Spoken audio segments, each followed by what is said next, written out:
A Persian by birth, Muhammad Gawan himself was well versed in Islamic theology, Persian and mathematics. He was also a poet and prose writer. The Muhammad Gawan Madrasa in Bejar with a large library containing 3,000 manuscripts is illustrative of his scholarship. Gawan served with great distinction as a prime minister under Muhammad III and contributed extensively to the dynamic development of the Bahmani kingdom. Gawan fought successful wars against the rulers of Konkan, Orissa, Vijayanagar. He was known for his administrative techniques.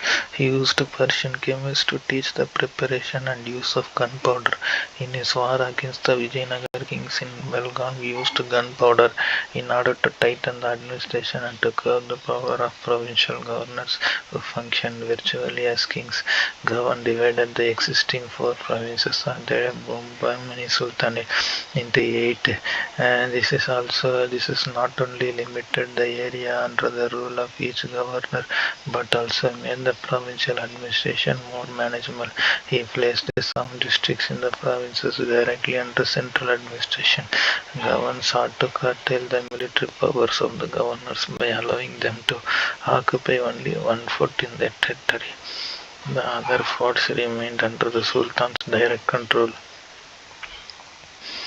The administrative reforms introduced by Gawan improved the efficiency of the government but curtailed the powers of the provincial chiefs who were mostly Deccanis. So the already existing rivalry among the two groups of nobles, Deccani Muslims and Pardesi Muslims, further intensified and conflicts broke. Gawan became a victim of this tussle for power, although he remained so the Raja Krishna Dev of the Kakatiya dynasty, with Warangal as capital, constructed the Golconda fort on a granite hill. The fort was handed over to Sultan Kali Qutub Khan as a Jagir. He reconstructed the mud fort into granite fort and called the place Mohammedagar. Later, the Golconda fort came into possession of the Bahmani dynasty. Still later, the Qutub Shahi dynasty took over and made Golconda its capital. Golconda forts much of its present grandeur to Muhammad Quli Qutub Shah, the fifth Sultan of the Qutub Shahi dynasty. Mm, and the subsequent generations saw Golconda being fortified further with several additions and formation of a beautiful city within.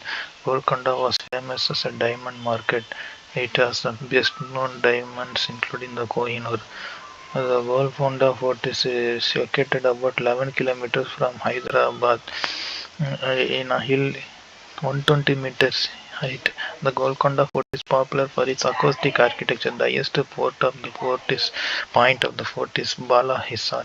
This is said to have a secret underground tunnel which leads from the Darbar Hall to one of the places at the foot of the hills. The Golconda Fort also houses the two exhibitions. There are two individual pavilions on the outer side of the Golconda which serve as a major architectural attraction. The fort comprises four other small forts within itself. It has cannons, bridges, royal chambers. Also, the Fateh Darwaza or the Victory Gate is the entrance to the fort. Aurangzeb laid siege to this Golconda fort in 1687 for about 8 months, but in vain. It was due to the treachery of an Afghan gatekeeper the fort finally fell.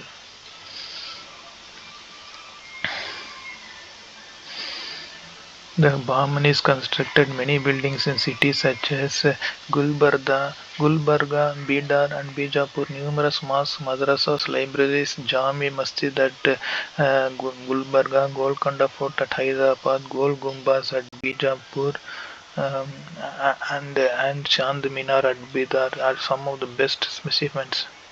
Sultans developed the Indo-Saracenic style of architecture. After the death of Sultan Muhammad III, five of his descendants succeeded him, but they were kings only in name. Among these, uh, uh, four independent kingdoms. The Sultanate broke into four independent kingdoms: Bijapur, Ahmednagar, Berar, and Golconda. Bidar were the Bahmani Sinta ruled as a puppet. Among this, Bijapur became Bid.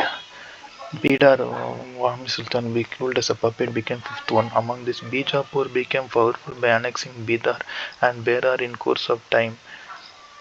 Though Ahmednagar and Golconda acted independently, they finally joined with Bijapur to fight against their common enemy Vijayanagar.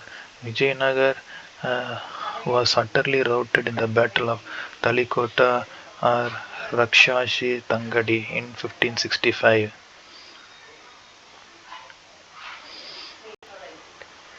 Thereafter, within a century, the sultanates were vanquished one after the another and taken over by the Mughal state.